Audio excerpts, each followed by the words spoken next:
Hello there, friends! A lot of interesting things have happened on the pro scene over the last few days. I've put it all together and I'm ready to share it with you. What's going on in G2? They have new rifler and new captain. What happened to TSM and Bleed? And where all this will lead us? I have a lot to talk about, so without further ado, let's get straight to it. Of course, the main newsmaker of the recent days is G2. First, they kicked Snax and they found a replacement pretty quickly. As soon as they released the last video, just a few hours later the announcement came. Malbs is the new G2 player. All the insiders were talking about it, everyone knew and realized it, and now it's finally official. Once again, guys, by the way, write in the comments below if you want us to release a story about Malbs, where he came from, with whom he played, and how does he play even. Just work with the comments and likes, please. Well, for now, the Guatemalan will be helping malbsMd and Nico to win tournaments. And G2 posted this funny video of Malbs answering questions, and now it's clear why he was signed in the first place. Surely, jokes aside, he was also signed for his amazing shooting skills. Malbs has a 1.32 rating for his first season. But the problem is that he didn't make it on the best teams in the world. He played 3-4 matches against top 20 teams in the whole year, so all these numbers are basically made in the American division at the tier 2-3 level. But as the analysts say, it's clearly better than Nexa. The guy is young and loaded, so let's see what happens. He is rumored to be bought for $500,000, by the way. Although, for example, Sponge says it's actually more than that. For some, it might look like a scam to pay $500,000 for a player who has almost no experience at tier 1 level. It looks like a, I don't know, Skulls in Team Liquid?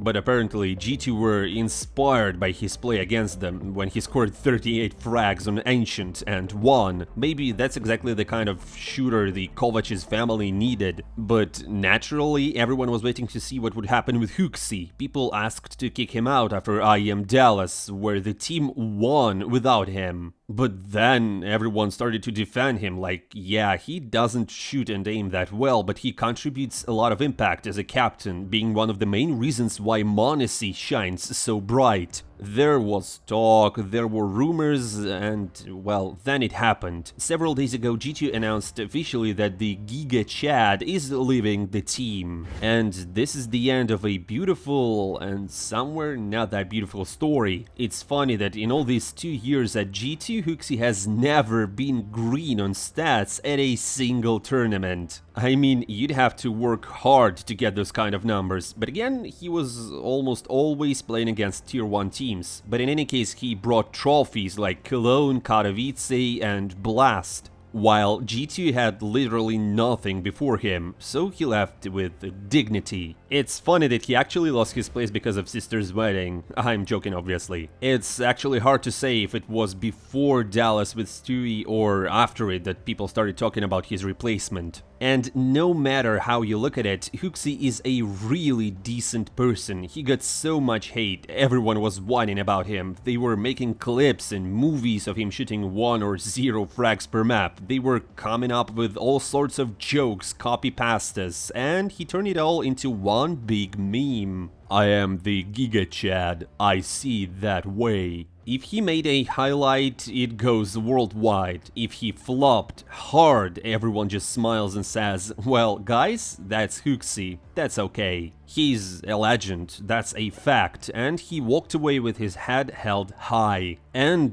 there's honestly no telling what's gonna happen to him next. Some analysts have suggested that he should be a coach in G2, for example, and Pim says he should go to Liquid like Cadian, because Casper couldn't build a structure, but Hooxi obviously can. And there are no rumors about him yet, but there are plenty of free teams who need a captain, although the competition is also wild. In general, the most exciting times are just ahead. Well, and after the captain's kick, G2 became one of the most discussed teams in the whole community. Who will be their 5th player, and even do they need the in-game leader? Maybe Nico can handle it and get some sort of an anchor, like for example Perfecto? And Nikola Kovac even started a vote on Twitter, like should he be the captain? So 60% of people voted in favor. People want to see Nico in charge of the team, but does Kovac himself want it? And supposedly, at this rate, the choice at G2 is incredible. Just get a cool anchor and you'll have a lot of firepower, or get a cool IGL and just continue to do what you're doing. And regarding anchors, HLTV even rolled out a huge article where they picked the top 9 options in terms of roles and chemistry. Perfecto, Magisk, Beat, Nav, Jimpat, and others. In short, the amount of choices was kinda sick, especially with some of them being free or sitting on the benches of their teams. Someone even suggested to put Taz instead of Hooxi and like to GigaChat be the coach himself to make a role swap. However, time passed and the community had fun as they could all these 2 days while G2 was looking for a new player, and finally it happened. An hour before the official announcement, all the insiders leaked simultaneously. It will be Snax. The probability is extremely high. And they were right. First came the announcement that the Polish legend leaves Gamer Legion. At this moment, everybody already did the maths. And then G2 rolled out the post, meet the new captain, it's Snax. Now they have 2 Polish legends, 1 coach and 1 captain. Take Pasha Biceps as a guard and you'll hit the jackpot. But bros, please, no Mercedes cars should be involved, just please. A lot of people were waiting for Cadian, some were counting on Snappy, who is supposed to leave Falcons, some even wanted to see Glaive, but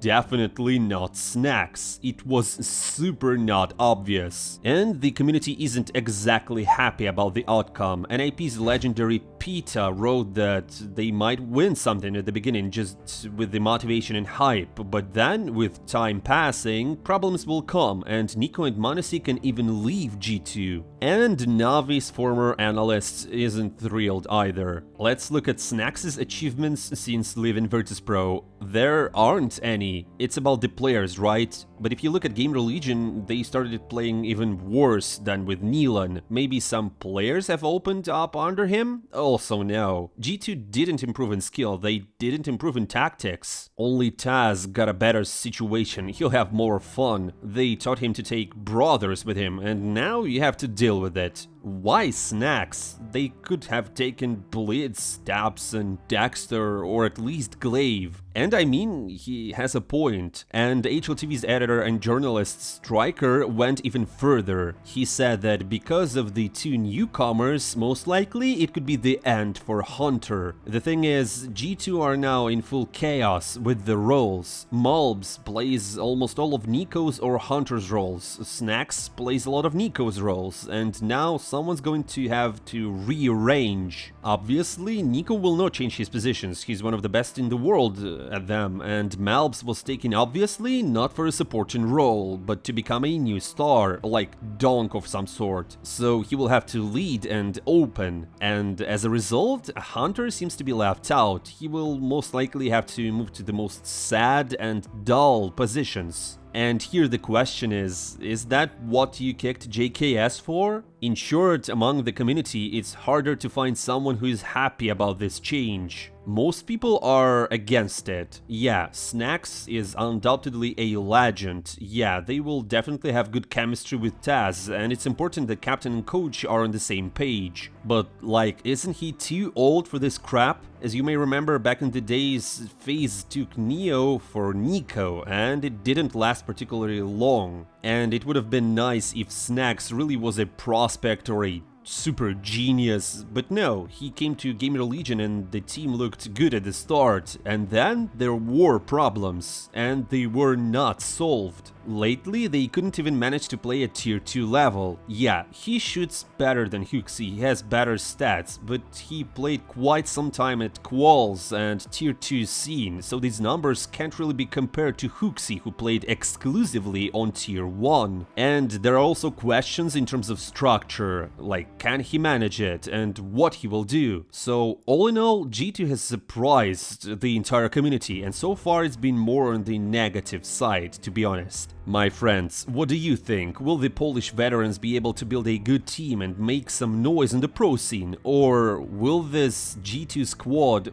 finally fall apart? Write in the comments below, let's discuss. I personally don't really believe in this new G2 project. Maybe Snax and Taz, after all the old grudges, will come back and remember the golden days of Virtus.pro and start kicking everyone's butts in terms of tactics, strategies and all that. Maybe malbs will turn out to be the new case Serrato or Dunk or Nico 2.0. And maybe Hunter will discover his superpowers as the best support player in the world. A lot of maybes, right? But if it happens, I guess all the haters will just shut up and turn into fans who will be saying, "Woohoo! I've been saying it all along, Snax is a legend, they can do it." But honestly, I find that really hard to believe. I'm more likely to see Hunter go down, malbs fail and become not a second case Serrato but a second Skulls, and Snax will turn out to be no better than Hooxi. In the end, they will just fail at a major, kick out the Polish legend and give the captain's role to Nico again. But it will be a different story. In general, we are all waiting for their first match at Riyadh Masters. We'll see where it goes. By the way, Monesi said on stream yesterday that Nico just gave up the captaincy. Ilya told him to become the IGL because G2 needed him, but Nicola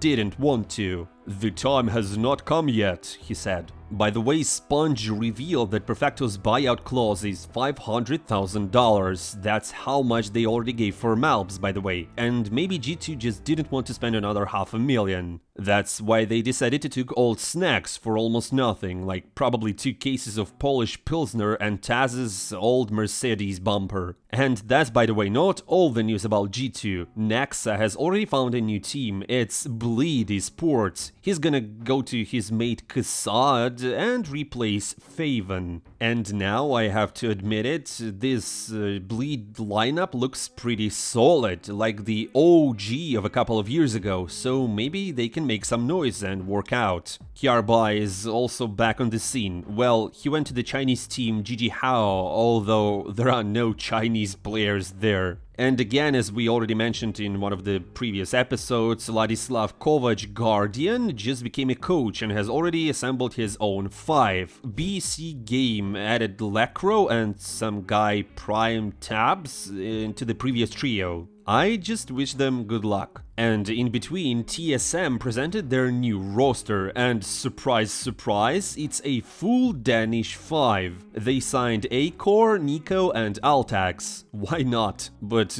by the way, they could have been even better, as their coach revealed that they were negotiating with blamef and Config until the very last minutes. I mean, 2 of those jocks back together, that would have been something. But in the end, blamef went to Fnatic and Config apparently didn't want to join a team without a strong link, if you know what I mean. Currently, he's just waiting for a better offer. And lastly, the drama at Cloud9 seems to be coming to an end. Icy, as you know, was kicked from Amcal according to rumors because of his rat testing in Cloud9, and now Overdrive says that the deal is done. So apparently Cloud9 finally signed a sniper, and basically they have the last slot left to be filled. Exile, Boomich, Heavy God and Icy, and one more dude. Yet, no concrete rumors, so we just wait. There were talks about Sypho, Inters, Chaos and so on. But we still have 2 weeks before the season starts. There is time, but it's very little. So I believe there will be more rumors and reshuffles. Moreover, we've got too many free captains sitting with nothing, like Cadian, Hooxi, probably Snappy, also Nitro trying to return to CS, then again goes to Valorant, LMAO. Anyways,